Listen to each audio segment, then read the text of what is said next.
É por isso que sofro essas coisas. Mas eu ainda tenho muita confiança, pois sei em quem tenho crido. E estou certo de que Ele é poderoso para guardar até aquele dia aquilo que Ele me confiou. Se você puder, se você crer, eu gostaria que você dissesse comigo assim: eu sei, em quem tenho crido. Feche os teus olhos, em nome do Senhor Jesus. Toda honra e toda glória pertence somente ao Senhor e a mais ninguém. Somos aqui, Senhor, adoradores. Somos aqui filhos. Somos aqui cidadãos do Teu reino. Somos a Tua igreja e a Tua herança. E nós Te louvamos, Senhor, pelas coisas boas que o Senhor já tem permitido nesta noite Te oferecer e falar, Senhor. E quero pedir mais uma vez a ajuda do Teu Espírito Santo, a inspiração que vem do alto sobre a minha vida e sobre a vida de toda a Tua igreja, Senhor, para que os nossos ouvidos possam estar atentos, a nossa mente possa estar focada, firmada em Ti, Senhor, para que os meus lábios possam servir como um instrumento e que o Senhor venha continuar falando conosco de uma maneira muito especial como tem falado. Em nome de Jesus Cristo, nós Te adoramos sempre. Amém. Podemos assentar. Queridos, eis aí uma declaração de alguém que não tem dúvidas acerca da sua fé em Deus e em Cristo. Eu sei, ou sei em quem tenho crido. Eu estava ontem, aliás, eu estou desde segunda-feira orando ao Senhor e falando: Senhor, eu preciso de uma palavra para domingo. E passou segunda, terça, quarta, quinta, sexta. Vocês me acompanham orando aqui todos os dias e nada. Ontem eu orei, fiquei aqui de manhã, subi e fui na sede social. Cheguei lá, orei mais um pouco, falei: Senhor, o que está pegando? Eu preciso de uma palavra para amanhã. Aí talvez você vai dizer assim: pastor, mas se você não tem uma palavra, o negócio está ruim, está estreito. E de fato, se nós pensarmos que o que não falta são esboços, eu diria que tinha muitas palavras. Mas eu não estou me referindo a esse tipo de palavra. Eu disse ao Senhor: eu preciso de uma palavra. E aí ontem, eu devo ter folheado, gente, pelo menos uns 15 livros. Eu devo ter brigado com a Bíblia de lá e para cá, e de repente me veio uma palavra ao coração. Você está preocupado, ansioso, por quê? Você não conhece o Deus que você serve? E aí me veio assim num relâmpago, se de repente essa palavra: sei em quem tenho crido. E eu falei: é por aqui que eu vou. Sabe que horas eram isso? Mas 8h30 da noite de ontem, para quem está desde segunda-feira tentando preparar o sermão. E ontem, 8h30 da noite, foi que essa palavra veio ao meu coração. E eu fiquei pensando, antes de começar a palavra, pense comigo numa escala de 0 a 100, onde 100 representa o número maior e 0 o número menor. Qual seria, ou qual é, o teu nível de fé, de confiança em Deus? De 0 a 100. Talvez você diga assim: pastor, o meu é 99. Deixa eu só te falar uma coisa. Chegar no nível máximo significa ser como Paulo, como Pedro, como João. E hoje pela manhã a gente estava tomando café e a gente estava de repente ali, surgiu uma conversa sobre os mártires, né? E aí o irmão falou assim: João foi o único que não teve uma morte trágica. Eu falei: mas eu não queria estar na pele de João. E o outro também falou: também não. Ele pode não ter morrido, crucificado, pendurado, queimado, jogado do templo abaixo, mas colocaram ele dentro de um tacho de azeite e colocaram fogo para fritar o homem. Então, chegar no nível máximo, no 100, significa estar no mesmo nível que estes e outros homens e mulheres de Deus chegaram a ponto de abrir mão de suas próprias vidas por amor a Cristo, de morrer sacrificialmente por amor a Cristo, para que a palavra de Deus pudesse chegar a outros povos que eles sequer conheciam. Então, pensando bem, talvez nenhum de nós, me desculpe aqui o prejuízo, não prejuízo, pré-juízo, mas talvez nenhum de nós esteja nesse nível de 100. Mas qual é o teu nível de fé em relação a Deus? Com certeza, este nível irá identificar o quanto você confia e o quanto você está disposto a obedecer a Deus. Uma segunda pergunta para nós começarmos a mensagem: em que se baseia a tua fé? Qual é o fundamento, a base onde a tua fé está edificada? Eu já ouvi muitas pessoas dizerem assim: eu confio em Deus. Mas quando veio uma tribulação, uma tentação, quando veio alguma circunstância diferente daquilo que as pessoas estavam, ou a pessoa estava acostumada, simplesmente retrocederam, desistiram da fé, abandonaram, sucumbiram. E aí eu pergunto, por que isso aconteceu? Será que de fato a fé desta pessoa que retrocedeu estava firmada, baseada, fundamentada na rocha chamada Jesus Cristo? Outras pessoas vão dizer assim: pastor, para ter fé, para confiar, a gente precisa primeiro conhecer em quem nós vamos depositar a nossa fé. Eu concordo com você. Algumas pessoas dizem que você ter fé sem conhecer onde edificar a sua fé é loucura, é insanidade. Porque as pessoas que agem assim, geralmente, eles têm uma mania de agir irracionalmente, de fazer loucuras. Mas quando a gente vai para a Bíblia, nós vamos perceber que esta afirmação, ela é incorreta. Por que ela é incorreta? Porque a fé, na verdade, ela é o primeiro passo que vai abrir a porta para o conhecimento que vai te levar a Deus e vai revelar a você tudo aquilo que você pode conquistar no mundo espiritual.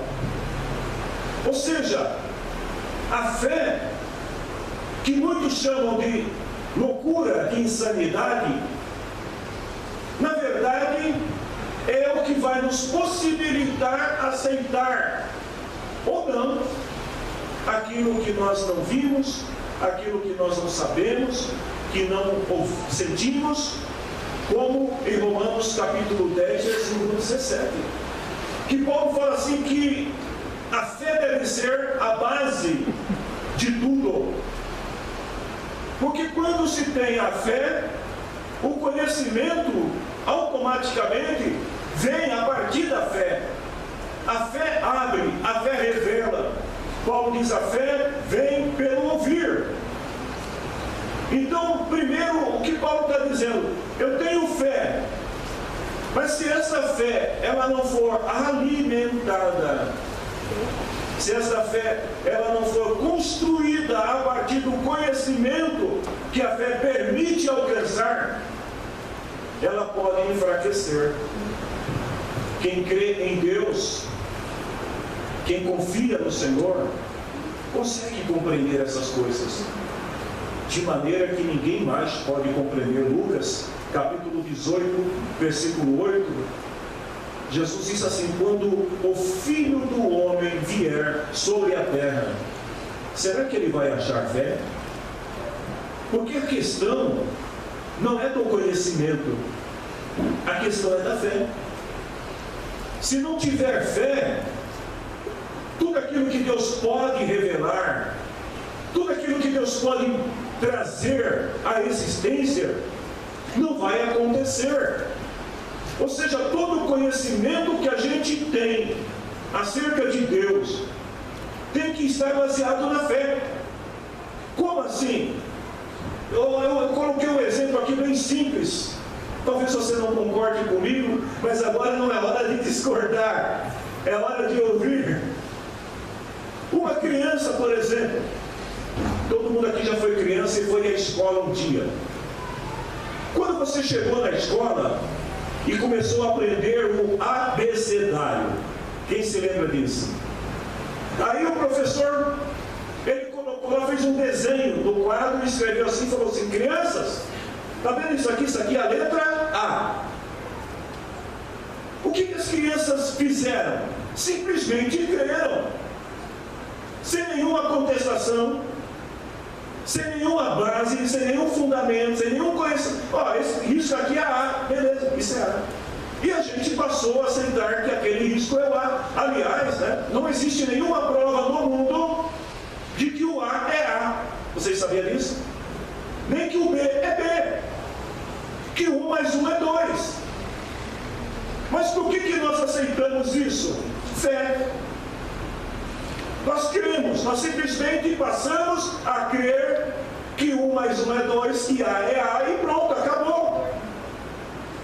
Ou seja, o escritor aos Hebreus, no capítulo 11, versículo 2, ele fala assim, que é pela fé que nós entendemos que o universo foi criado pela palavra de Deus, e que aquilo que pode ser visto foi feito daquilo que não se vê.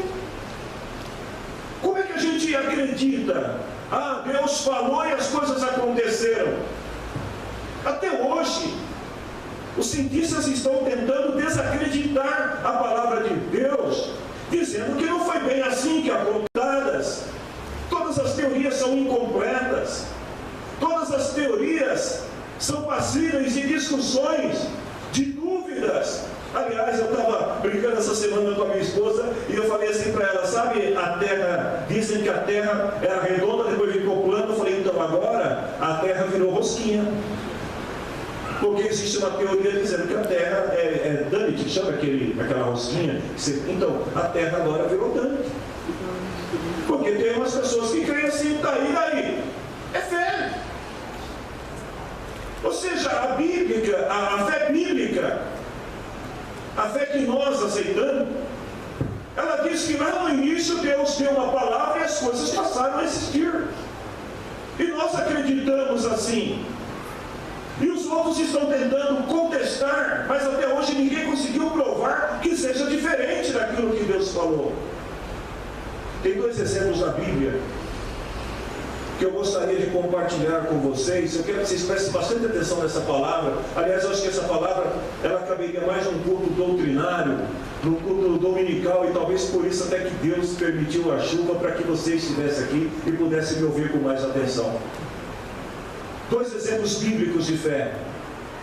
Primeiro, da história dos jovens hebreus, lá em Daniel capítulo 3. A Bíblia diz que o rei, ele construiu uma grande imagem. Depois ele deu uma ordem, convocou todas as autoridades do seu reino, que deveriam vir e deveriam se prostrar diante daquela imagem que o rei construiu. E aí o rei disse o seguinte: olha, quando os instrumentos começarem a tocar, todos vocês vão se prostrar diante dessa imagem e vão adorá-la.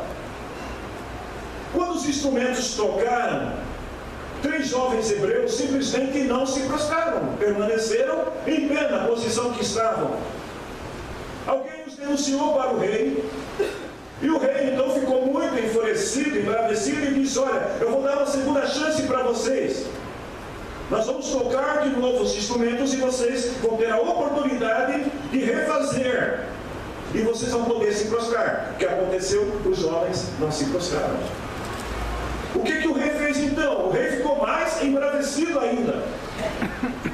E ele então decidiu ameaçá-los, dizendo: olha, se vocês não se prostrarem diante da minha imagem, eu vou lançar vocês na fornalha de fogo ardente.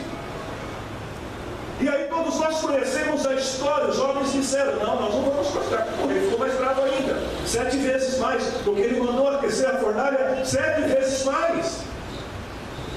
E aí ele vira para os jovens e pergunta assim para os jovens: quem é o Deus que os poderá salvar? Daniel capítulo 3, versículo 15. Quem vai salvar vocês? Eu fico pensando o que passou na cabeça daqueles jovens quando o rei lhes pergunta: quem é o Deus que poderá salvá-los? Por que ele faz essa pergunta? Porque esses jovens, eles tiveram a sua nação saqueada, eles foram roubados da sua pátria, foram levados para serem escravos, e Deus simplesmente não fez nada para livrá-los dessa condição. Ou seja, cidade destruída, o povo destruído, pessoas morreram. Aqueles jovens experimentaram o sofrimento no passado, adorando um Deus que não os livrou do sofrimento. Então eles devem ter pensado o seguinte: o nosso Deus nos permitiu perder, sofrer, ser escravos. Aliás, muitos judeus já tinham se esquecido de Deus, desacreditaram, porque o Deus pregado lá por Abraão, por Moisés, pelos profetas, dizia que esse Deus poderia livrar o povo, mas agora o inimigo veio e levou o povo. Como crer, eu te pergunto, como crer em um Deus que não livrou o povo no passado? Como crer em um Deus que permitiu que você ficasse doente no passado, que permitiu que você passasse por alguma circunstância ruim na tua vida no passado? Como crer em um Deus que na hora que você orou alguns anos atrás fosse Deus e nada aconteceu? Porque é muito fácil, gente, crer num Deus que você ora e fala: Deus, eu quero, e Ele está na mão. Mas esses jovens aqui, eles experimentaram perdas, eles experimentaram escravidão, sofrimento, vergonha, foram arrancados de dentro da sua casa e levados para serem escravos. Como crer em um Deus que aparentemente não os ajudou no passado? Sabe, queridos, existem situações, talvez na vida de algumas pessoas, que ainda hoje estão dentro das igrejas, mas estão com uma fé totalmente enferma, doente, por causa de alguma decepção que sofreram no passado, de coisas que queriam e Deus não fez. Mas calma, vamos entender o porquê Deus não fez. Esses jovens, eles declaram a sua fé em um Deus que até aquele momento só lhes fez sofrer. E aí eu te pergunto: você depositaria a sua fé em um Deus que te faz sofrer? Você depositaria a tua fé em um Deus que faz você sofrer perdas? Um Deus que deixa você viver dentro de um lar descrente, tumultuado, brigas, confusões? De um Deus que não te ajudou a passar na prova? Estuda mais, meu filho. De um Deus que não deu o que você queria? Que pai é este? Que Deus é este? Esses jovens decidiram depositar a fé em um Deus que até então causou sofrimento para eles. No versículo 17 ele diz assim: se o nosso Deus a quem adoramos, se Ele quiser, Ele pode nos salvar. O que eu vejo com isso, queridos? Que a fé desses jovens, primeiro, Anote isso para você não esquecer. Não se baseava em conhecimento teórico que eles tinham sobre Deus. Não era uma fé teórica. No versículo 18 ele diz assim: e mesmo que o nosso Deus não nos salve, o Senhor pode ficar sabendo que nós vamos prestar culto. Ou seja, nós não estamos adorando a Deus porque alguém disse que lá no passado Deus abriu o mar vermelho. Nós não estamos adorando a Deus porque a Bíblia diz que Jesus ressuscitou Lázaro.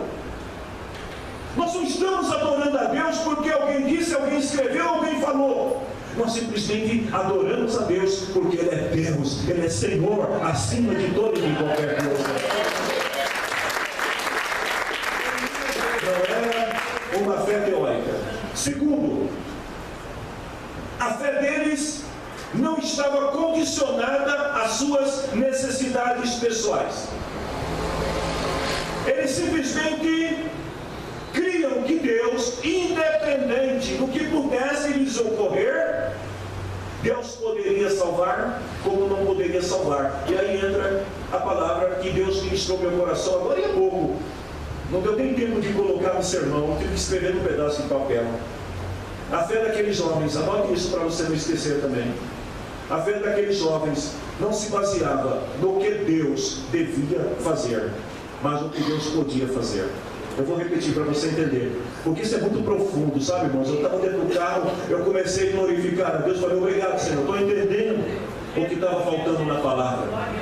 A fé não se baseava no que Deus devia fazer, mas no que Deus podia fazer. Ou seja, não era uma fé firmada em seus interesses, mas uma fé firmada no poder de Deus, que pode todas as coisas, se Ele quiser. Tiago, capítulo 4, versículo 15. Vocês devem dizer isso: se Deus quiser, estaremos vivos, vamos fazer isto ou vamos fazer aquilo. Mas se Ele não quiser, Ele continua sendo Deus e nós continuaremos adorando Ele, porque Ele é Deus. Eles tinham uma fé firme sobre as suas escolhas. Eles decidiram crer. Eles decidiram a ideia de não adorar outro Deus. Era algo que estava claro para eles: nós não vamos adorar outro Deus e pronto. Eles não se deixaram convencer pelas ameaças e tampouco pelas oportunidades que o rei lhes propiciou. Eles simplesmente decidiram: o Deus que nós vamos crer, o Deus que nós vamos seguir, é este Deus e pronto. Se Ele não fizer, eu não vou rasgar a minha Bíblia. Se Ele não fizer, eu não vou mudar, eu não vou deixar de ser, porque Deus é Deus. A fé desses jovens, escute isso, resultou no conhecimento mais acentuado, mais elevado sobre o poder que Deus tem para fazer milagres. Sabe o que aconteceu? O fogo não atingiu esses jovens. Eles entraram dentro da fornalha, e a Bíblia diz que os homens que levaram eles amarrados para jogar na fornalha morreram com o calor do lado externo da fornalha. E esses jovens entram lá dentro, o fogo queima as cordas que os prendiam, e de repente eles começam a andar dentro da fornalha. Imagine a cena, gente. Eles estão andando dentro da fornalha. Alguém curioso esperando ouvir os gritos de pavor, de dor daqueles jovens. Olha, e de repente diz: peraí, tem alguma coisa errada. O que tem errado? A gente jogou 3. Tem 4 pessoas andando lá dentro. Sabe o que é isso, queridos? Isso é fé. É a fé que não depende do conhecimento, que não depende de nada. É simplesmente crer que Deus é Deus. Esses jovens, vejam bem o resultado de tudo isso. O rei manda tirá-los da fornalha. E aí vocês vão entender porque Deus permitiu que eles chegassem àquela situação, àquele país, naquele momento, naquele dia, naquela hora. Primeiro, todos conheceram o poder de Deus. A Bíblia diz em Daniel capítulo 3, versículo 29, que o rei disse o seguinte: não há outro Deus que possa salvar como esse. Escute isso. Não é o conhecimento que vai mudar a vida das pessoas que estão ao teu redor. É a tua fé depositada em Deus. Segundo, o rei reconheceu a fé desses jovens, mas ele fez mais ainda. Ele exaltou estes jovens diante do povo. No versículo 30 de Daniel 3 diz que o rei colocou os 3 jovens em cargos ainda mais importantes na província da Babilônia. Se você tiver fé, você vai conhecer coisas que você nunca imaginou. Você vai viver coisas que você nunca pensou. Você vai conquistar coisas que nunca estiveram na tua mente e no teu coração. Mas você precisa ter fé. Dá um toque no irmão que está do teu lado e fala: vamos aumentar o nosso nível de fé. Precisa aumentar. Vamos para a fé de Paulo. Paulo diz qual é o fundamento da sua fé. Ele diz assim: eu ainda tenho muita confiança, pois eu sei em quem eu tenho crido. Sabe, queridos, às vezes as pessoas podem dizer assim: olha, não é certo, é ilógico, é incorreto afirmar que para ser salvo basta ter fé. Porque para ser salvo não basta ter fé. Pastor, você está contradizendo a Bíblia. Calma! Agora entra a melhor parte da mensagem. A questão da salvação vai muito além da fé. É preciso saber em quem você está confiando. Porque se a tua fé estiver fundamentada na pessoa errada, você jamais vai alcançar a salvação. Então não basta dizer eu creio. Quantas pessoas que se desviam porque a fé deles estava fundamentada em outra pessoa tão vulnerável, tão passível ao erro quanto elas. Se você quiser, por exemplo, comer uma maçã, você vai procurar no pé de abacate, sim ou não? Eu tentei fazer isso ontem e não deu muito certo, não encontrei nenhuma maçã no pé de abacate, só encontrei abacate. Se você deseja a salvação da tua alma, aonde é que você tem que procurar a salvação? Em quem você tem que confiar? Jesus Cristo. Eu sou o caminho, a verdade e a vida. Ninguém vai ao Pai se não for por Jesus e mais ninguém. A fé que Paulo tem não é uma fé teórica, porque ela também não se baseia na letra. E olha que nós estamos falando de alguém que conhecia muita coisa. Esta não é uma fé que se baseia nos ensinamentos sobre Jesus, nas doutrinas sobre Jesus. Eu já li a Bíblia inteira, então eu já sei a Bíblia de cor. Olha, eu já li tantas literaturas, já li tantos livros, já participei de tantos seminários, já fiz tanta coisa. A fé não se baseia nessas coisas.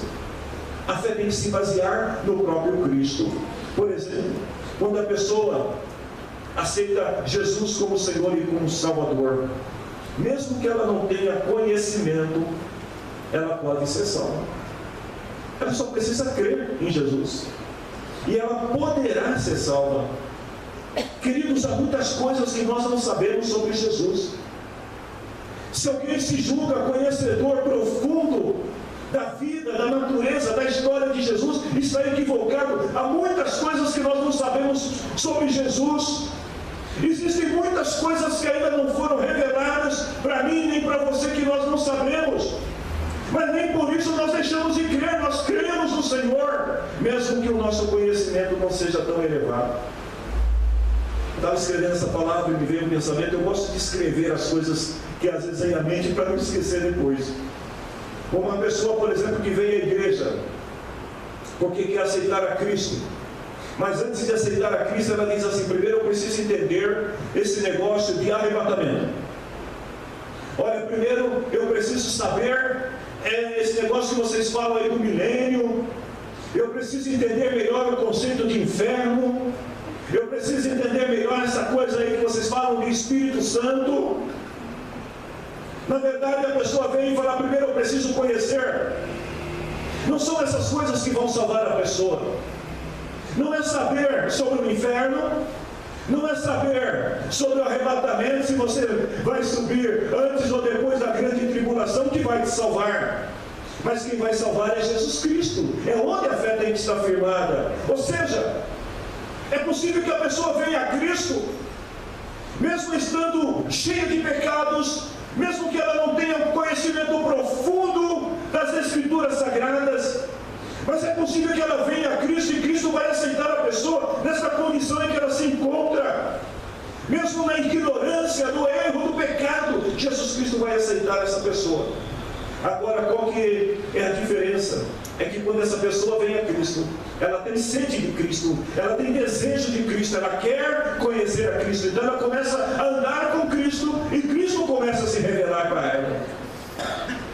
Você exigir que a pessoa saiba primeiro, conheça tudo antes de aceitar a Cristo, é como você dizer para o sujeito que não sabe nadar, que está morrendo afogado, e você falar assim para ele: primeiro você vai ter que recitar para mim o sermão da montanha de cor, porque senão eu não posso te salvar. Nossa, não, então me cita pelo menos o Salmo 23. Cara, eu nunca ouvi falar de Salmo 23. Então lá piorou, não sei o que é isso. É você querer exigir da pessoa que ela conheça para depois salvar. Primeiro você salva. A fé é isso. Você aceita. Olha, eu estou aceitando a Jesus. Eu não sei nem o que Jesus pode fazer por mim ainda. Eu só sei que Ele salva. Então eu aceito Ele. E depois você vai descobrir o que é a salvação. Você não precisa de muito conhecimento para ser salvo, e nem de muito conhecimento para receber um milagre em tua vida. Eu vou citar um exemplo para você na Bíblia, João capítulo 8, 35 até 38. Tem um homem que foi curado de cegueira, ele era cego desde o nascimento. Jesus teve misericórdia, se apiedou desse homem e curou esse homem. Aí esse homem, ele foi até o templo, e quando chegou lá, os fariseus começaram a questionar ele, e expulsaram o homem do templo, porque falou: isso é blasfêmia, você falar como que pode alguém que era cego voltar a ver e tal. Aí Jesus se encontra com o homem.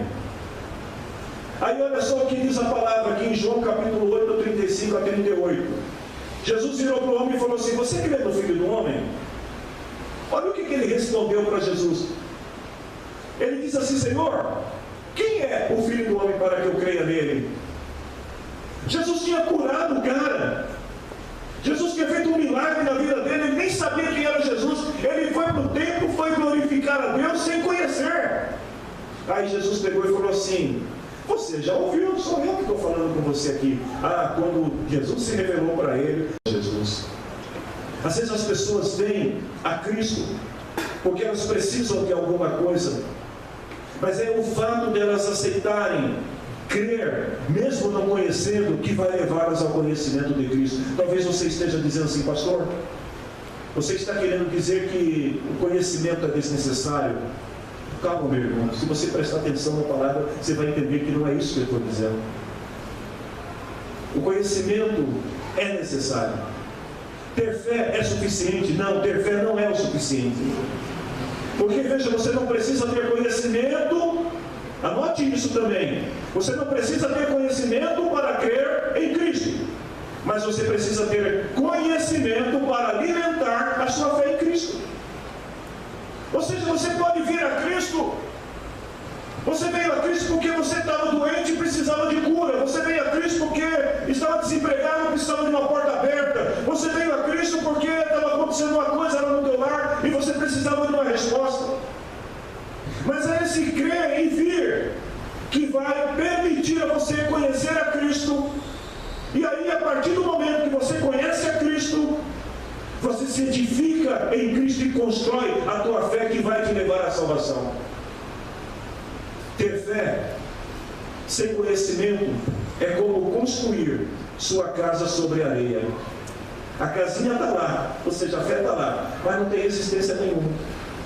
Se vier qualquer vento, a casa cai. O conhecimento que vem através da fé em Cristo é o que vai tornar possível a sua casinha permanecer em pé firme, em solo firme. O apóstolo Paulo estava encerrando o seu ministério e ele sabia muito bem o que estava dizendo. Paulo viveu experiências, sofrimentos, Paulo teve revelações, Paulo conheceu a Cristo como poucos tiveram oportunidade de conhecer. A fé inicial que Paulo teve lá atrás, na estrada de Damasco, quando ele teve o primeiro encontro com Cristo. E ele ainda não conhecia Cristo, e Jesus se apresentou para ele e falou: eu sou o Cristo a quem tu persegue. O que foi que Paulo perguntou? Quem é você? Porque Paulo não conhecia Cristo até então. Mas aquela fé inicial permitiu que Paulo se submetesse a Cristo como Senhor e como seu Salvador. E o conhecimento que essa fé propiciou ao longo da jornada fortaleceu a fé de Paulo. O que eu quero dizer para você com isso, irmão? Você crê em Cristo? Glória a Deus. Crer talvez é estar no nível 1 da escala de 0 a 100. Mas você não pode ficar no nível 1, você precisa subir. E como é que você vai subir esse nível? Você vai subir andando com Cristo, caminhando com Cristo, orando, falando com Cristo, ouvindo a voz de Cristo, estudando a palavra de Cristo, tendo revelações com Cristo, experiências com Cristo. E aí você vai subindo, até você chegar no nível 100, amém? E quando você chegar nesse nível, aí o Senhor fala assim: venha, bendito de meu Pai. Glória a Deus. Quem quer chegar no nível 100 aqui? Eu quero, mas não tem pressa. Glória a Deus. 4 razões porque Paulo decidiu depositar sua fé em Cristo. Estou terminando a mensagem. Primeiro, ele sabia quem o escolheu. Paulo ele começa dizendo no versículo anterior ao que lemos, versículo 11. Paulo diz assim: Deus me escolheu como apóstolo e mestre para anunciar o Evangelho. Na Almeida Corrigida Fiel está escrito assim: para o que foi constituído pregador, apóstolo e doutor dos gentios. Então, primeiro, por que Paulo ele sabia em quem ele tinha crido? Porque ele sabia quem foi que o escolheu. Você sabe quem foi que te escolheu? Você sabe quem foi que te designou? Você sabe por que você está aqui nesta noite? Foi porque alguém me convidou e aí eu vim. Não! Você está aqui porque você foi escolhido por Deus, escolhida por Deus. E Paulo diz assim: olha, eu fui constituído, ou seja, eu fui escolhido, Deus me escolheu. Se você puder, com aquele sorriso santo de quem crê na sua vocação, no seu chamado, olhe para o irmão que está ao teu lado e fala assim para ele: Deus me escolheu. Amém? Deus me escolheu. Foi Deus que te escolheu. Você não está aqui por causa disso ou daquilo. Você está aqui porque Deus te escolheu. Segundo, Paulo conhecia a razão de seus sofrimentos, perseguições, e mesmo assim não sente vergonha de Cristo. Ele diz: é por isso que sofro essas coisas. Aí eu vou para o meio da Corrigida Fiel mais uma vez, porque o texto está mais explícito ainda quando Paulo diz assim: por cuja causa padeço. Por que Paulo estava padecendo, gente? Por causa de Cristo. E ele diz: mas eu não me envergonho. Paulo estava sofrendo bullying por causa de Cristo, mas ele diz: eu não me envergonho. Paulo estava sendo rejeitado na sociedade por causa de Cristo. Ele diz: eu não me envergonho. Algumas pessoas olhavam para Paulo e via Paulo e dizia assim: Paulo, você poderia fazer tantas coisas. O cara era muito, muito inteligente. Mas ele diz: eu preferia Cristo, eu não me envergonho. Se você puder, olhar para o teu irmão e diga assim: eu não tenho vergonha de Cristo. Você não é daqueles que quando alguém pergunta para você: você é crente? Você diz assim: de vez em quando eu vou lá na igreja. Você é daqueles crentão lá? Sou. E daí? Eu sei em quem eu tenho crido. Terceiro, apesar de todo o sofrimento, a fé de Paulo é intacta e inabalável. Ele diz assim: mas eu ainda tenho muita confiança, pois eu sei em quem tenho crido. Na Corrigida Fiel diz: porque eu sei em quem tenho crido. Queridos, deixa eu te falar uma coisa. Quem realmente tem uma fé depositada em Cristo, primeiro, sabe quem o chamou, Segundo, não tem vergonha. E terceiro, tem uma fé poderosa para ser de Cristo em todo lugar. Se coloque em pé em nome do Senhor Jesus. Em quarto lugar, para terminar a mensagem, Paulo sabe que fez um bom investimento confiando em Cristo, porque esta fé que Paulo teve permitiu-lhe amontoar tesouros onde ninguém podia roubar. Olha que coisa linda! A fé que Paulo tinha levou Paulo a fazer um bom investimento, o melhor investimento que alguém poderia fazer, porque ele pegou todo o tesouro que ele conquistou ao longo da sua caminhada com Cristo e ele depositou num banco onde nenhum ladrão pode roubar, onde ninguém pode tirar. A alegria de Paulo, gente, era tão grande, ela não estava baseada nas coisas pequenas da vida, que se alguém quisesse roubar a alegria de Paulo, Paulo diria para a pessoa assim: você quer roubar minha alegria? Está lá em cima, vai lá e tira de lá. Está na mão do melhor banqueiro que eu conheço, está na mão do meu Senhor, daquele que eu creio. Alguém tentava roubar a paz de Paulo, e Paulo dizia assim: olha, pode tirar tudo, mas a minha paz está depositada em Cristo. Ele diz assim: estou certo de que Ele é poderoso para guardar o meu depósito até aquele dia. Aonde você está investindo o teu tesouro?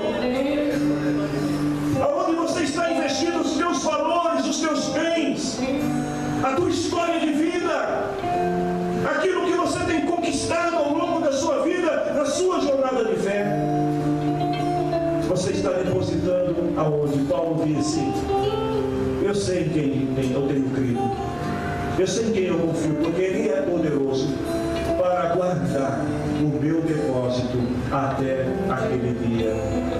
Se você puder, diga para o seu irmão assim: eu sei em quem eu tenho crido.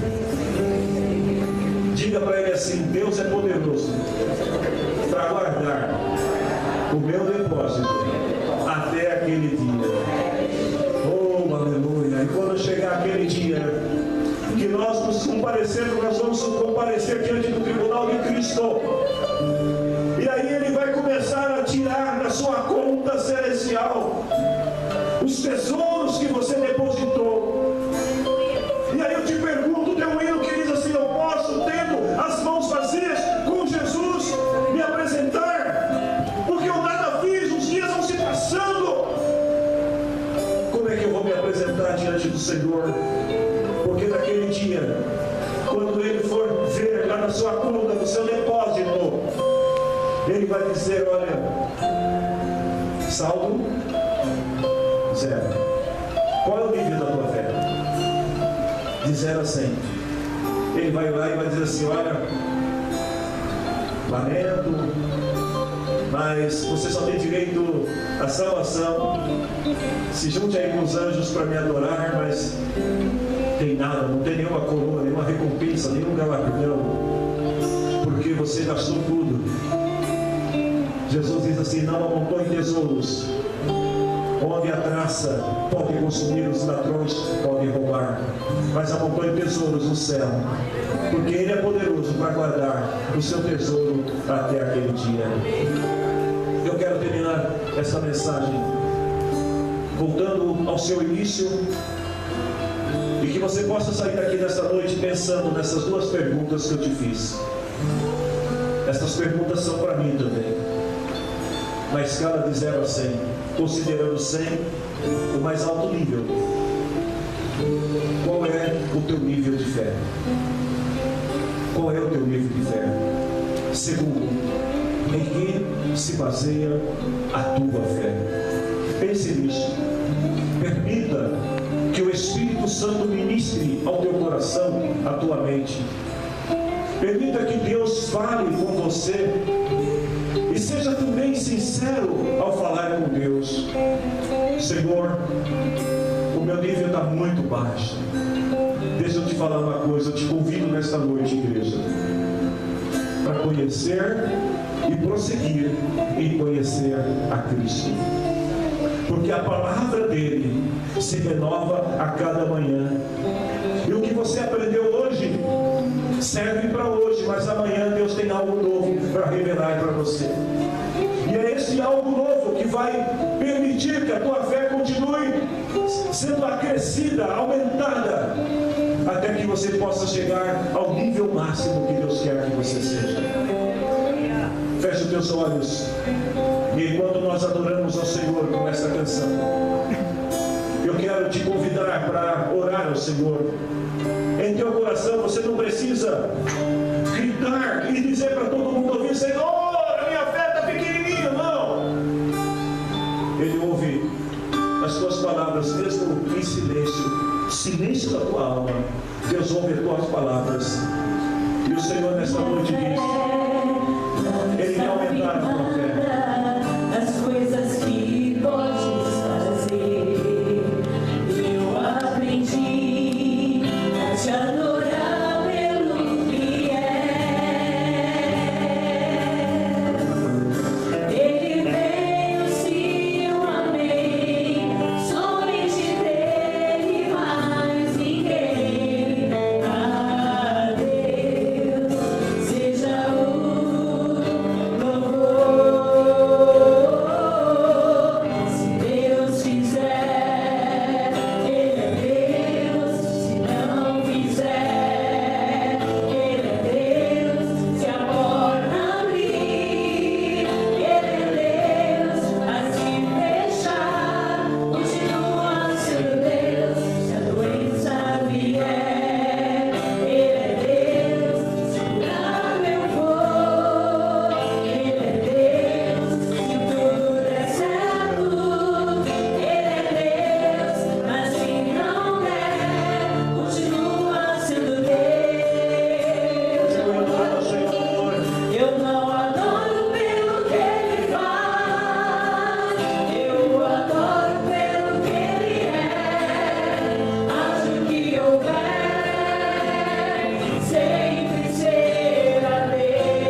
sobre a tua vida, eu gostaria que você repetisse comigo estas palavras. Diga-se comigo: a minha fé não se baseia no que Deus devia fazer. A minha fé se baseia no que Deus pode fazer. Se você quer, aplaudir o nome do Senhor Jesus. No nome do Senhor Jesus, nós adoramos a Deus. Nós exaltamos e glorificamos ao Senhor, porque a tua palavra, ela é fiel e é verdadeira. Senhor, eu quero pedir neste momento ao teu Espírito Santo, tens a liberdade de ministrar ao nosso coração, à mente de cada um de nós, e de nos mostrar, Senhor, o verdadeiro nível em que se encontra a nossa fé diante de Ti. E tens, ó Deus, também a liberdade para ministrar, para revelar, para ensinar-nos, para que esta fé possa ser acrescida dia após dia. Senhor, e que nós possamos também chegar a este nível de poder declarar, como Paulo declarou com tamanha convicção: eu sei em quem tenho crido. Que o Senhor abençoe esta casa, que o Senhor abençoe este povo, que o Senhor abençoe suas famílias, que o Senhor abençoe seus negócios, seus trabalhos, tudo quanto o teu povo fizer, que tenha a bênção e a segurança do Senhor, em nome de Jesus Cristo. Nós te adoramos, Senhor. Se você pode, levante a tua mão ao céu. A bênção de Deus, que não pode ser compreendida de modo natural, o amor de Jesus Cristo, que está além da nossa compreensão, e o poder do Espírito Santo seja sempre com você e com a tua casa. Que Deus abençoe a todos. Boa semana, povo de Deus.